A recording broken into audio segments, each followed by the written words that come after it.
안녕하세요, 여러분.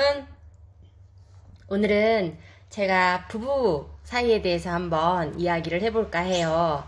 저는 2011년, 몇 월에 결혼했죠? 7월에 결혼해서 현재까지 12, 13, 14, 15, 16, 17, 18, 19, 8년 차에 들어선 주부입니다. 제가 오늘 이야기하고자 하는 주제는 꼴배기 싫은 신랑 어떻게 극복할까에 대한 이야기입니다. 자, 사실은 꼴배기 싫을 이유가 없죠. 부부라는 게 서로 좋아서 결혼을 했기 때문에 누가 떠밀어서 결혼하는 건 아니잖아요. 대부분의 많은 특히나 3, 40대 젊은 부부들은 대부분 다 서로가 좋아서 서로에게 이끌려서 결혼하는 경우가 99% 이상이겠죠. 자, 그랬을 때 우리가 그때는 서로 그렇게 좋아서 결혼을 했는데 왜 어느 순간 꼴배기 싫어질까요? 혹시 그거에 대해서 생각해 보신 적 있으신가요? 왜 꼴배기 싫어졌을까요? 저는 그 이유가요, 서로가 달라서 그렇다고 생각해요. 같은 엄마 뱃속에서 나온 아이들도 다 각자의 성향이 있고 동일하지 않은 것처럼 우리 부부들도 서로 완전히 다른 삶을 살다가 만났기 때문에 서로 같을 수가 없죠. 그런 사람들끼리 모여서 같이 사니까 어떤 부분에서는 분명히 불편한 부분이 있을 거예요. 그런데 되게 재밌는 게 항상 감정은요, 서로 공유를 하기 때문에요. 내가 신랑이 꼴보기 싫다면 신랑도 내가 꼴보기 싫을 수 있다라는 거를 알아야 돼요. 그런데 되게 재밌는 게, 이게 특히나 저는 여자다 보니까 여성 입장에서 얘기하다 보면 나만 항상 피해를 받는 것 같고 나만 신랑이 꼴보기 싫은 것 같은 느낌을 받는단 말이에요. 특히나 여자들은 수다를 통해서 이러한 스트레스를 풀기 때문에요. 친구들이라든지 아니면 내 그룹이라든지 이런 모임에 가서 이런 부분에 대해서 이제 막 얘기를 해요. 얘기를 한다고 해서 이 부분들이 해결되지 않음에도 불구하고 이야기를 함으로써 나의 스트레스를 풀려고 하죠. 그런데 이 이야기를 할 때 내가 잘못한 부분은 사실 이야기를 안 해요. 왜냐면요, 나는 내 입장에서 내가 잘못한 게 없다고 생각하거든요.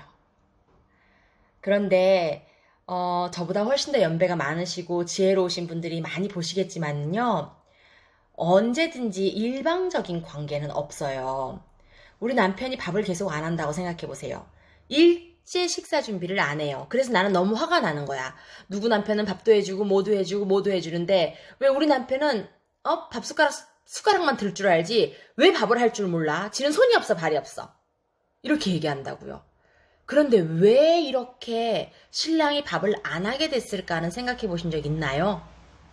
이건 지극히 제 생각일 수도 있겠지만요. 제 경험에 따르면은 제 주변 친구들도 그렇고 처음에 신혼시기 때요. 내가 먼저 막 밥을 해줬어요. 신랑이 오는 게, 저녁에 오는 게 너무 반갑고 어쩌면 더 좋은 걸 먹일까? 어쩌면 나의 이 마음을 올 때 맛있는 밥상으로 표현해 줄까라는 생각을 많이 하면서 내가 막 나서서 밥을 해준 거예요. 맛있는 밥, 따뜻한 밥, 신랑이 좋아하는 음식, 뭘 좋아할까 막 차려줬어요. 차려주다가 어느 순간 생각해보니까 어머, 내가 이거 뭐하고 있는 거지? 왜 지는 아무것도 안 하고 나만 해? 이런 생각을 나 혼자 불현듯 한 거죠. 그러면서 어느 순간 나 이제 밥 안 해. 이제 당신이 알아서 해. 그러면 신랑 입장에서는요, 갑자기 생뚱맞죠. 얘가 왜 갑자기 이러지? 신랑들도 자기가 내가 지금 뭔가를 잘못했나 이런 생각을 한다기보다도요, 왜 갑자기 얘가 이상해졌지? 라고 생각하는 가능성이 높다는 얘기입니다. 이 부분에 대해서 조금 어떻게 이해가 되시나요? 내가 주는 어떠한 액션이 반대쪽에서는 어떻게 받아들여질까도 항상 생각을 해봐야 된다는 거예요. 그게요, 남의 눈치를 보라라는 얘기가 아니라 내 마음을 읽어줬으면 좋겠다라고 생각을 한다면 나도 그 사람 마음을 읽어봐 줘야 된다라는 얘기죠. 그래서 저는 이렇게 해요. 혹시 해보실 수 있는 분들은 같이 해보시면 좋겠어요. 신랑이 우리가 흔히 얘기하는 꼴배기 싫을 때, 그때 저는요, 오히려 더 잘해줘 버려요. 저 예전에 우리 친정 어머니가 제가 어떻게 인간관계에서 너무너무 속상할 때가 있었어요. 그때 엄마 이래 저래서 이 사람을 어떻게 해야 될지 모르겠어 라고 그랬더니 우리 친정 어머니가 그러시더라고요. 더 잘해주라고. 사람을 미워하는 게 어렵지 좋아하는 거는 안 어렵대요. 그때는 바로는 이해를 못했는데요. 조금 더 나이가 먹고 시간이 지나면서요. 내가 누군가를 미워하고 증오하고 싫어하는 감정은요. 내 마음을 아프게 하더라고요. 막 뭔가 불편하고 그 사람이 지나가는 것만으로도 막 심장이 두근거리고 막 싫고 막 이래요. 근데 내가 누군가를 좋아하는 거는요. 정말 하나도 힘이 들지 않더라고요. 그래서 그때 이거를 내 생활에도 적용해야겠다라는 생각을 했어요.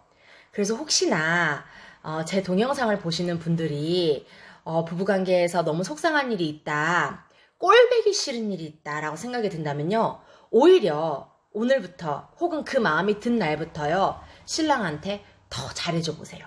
이거는 비단 부부관계뿐만이 아니라요. 친구도 그렇고요. 직장 상사도 그렇고요. 동료도 그래요. 싫거나 밉거나 꼴배기 싫거나 내 마음속에 뭔가 부정적인 감정이 들 때요. 더 잘해줘 버리세요. 그러면요. 분명히 여러분들 삶에도 커다란 변화가 올 거예요. 자, 오늘은 아주 새로운 얘기를 한번 해봤어요. 저는 보통 노인 장기요양보험에 대해서 이야기를 하는데요. 오늘은 인간관계 중에 꼴배기 싫은 사람을 어떻게 대할까? 특히나 꼴배기 싫은 신랑을 어떻게 대처해볼까라는 얘기를 해봤어요. 또 다음 시간에 새로운 주제로 와볼게요. 수고하셨습니다. 이 이야기가 도움이 되셨다면요. 좋아요 버튼 꼭 눌러주세요. 다음에 뵙겠습니다.